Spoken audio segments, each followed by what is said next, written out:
Tere, head vaatajad! Täna toome teieni erakorralise ilmateate, sest 14. märtsil pressib meile peale hariduse 300. aastapäeva kõrgrõhuala. Valmistuge meiega ajalooliseks ilmaks. Sel päeval liigub meie kooli kohale tugev soojalaine, tuues kaasa vähemalt 100 aasta taguse riietusstiili. Sellise ilmaga sobib tütarlastel riietuda mustvalgelt, kanda pikki seelikuid, kudumeid ja kleite, juuksed punuga patsi, et vahelduv tuulisus pead segi ei lööks. Noormeestele puhub erakordselt tugev läänetuul selgaveste, kampsuneid, tumedaid pükse ja valgeid särke.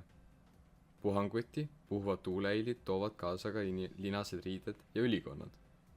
Tuulega kaasneb trombioht, soovitatavalt panna jalga kingad, mis tagavad kindla haarde.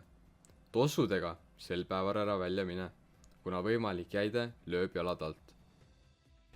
14. märtsi ilmaprognoos viitab, et kohati võib tulla sajuna kombeõpetust, millele puhub kaasa maateaduse tuul, ulatudes hiiliti kuni 10 meetrini sekundis.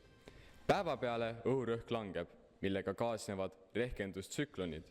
Vahepeale võib ka kohata rahvamängude kerget sabinat ning muusikalise vihmahooge. Lõuna ajal kulgeb üle Vastseliina põhjast alguse saanud madal rõhkkond koos kõrdi vahetundidega. Päeva peale on oodata ka päevapiltnik udu.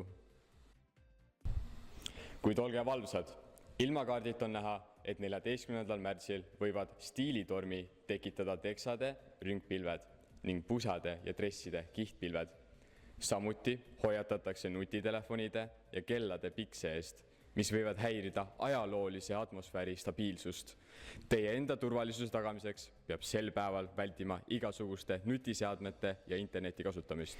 Pidage meeles, kui te järgite meie soovitusi ja hoiate eemale keelualadest, on teil oodata päikselist päeva, täis naeratust ja ajalugu. Kohtume 14. märtsil Vassina gümnaasiumis, hariduse kõrgrõhuala keskmes, kus ajalugu ja traditsioon kohtuvad päikselise tulevikuga. Ilmateate tõi teieni VGÜG 12.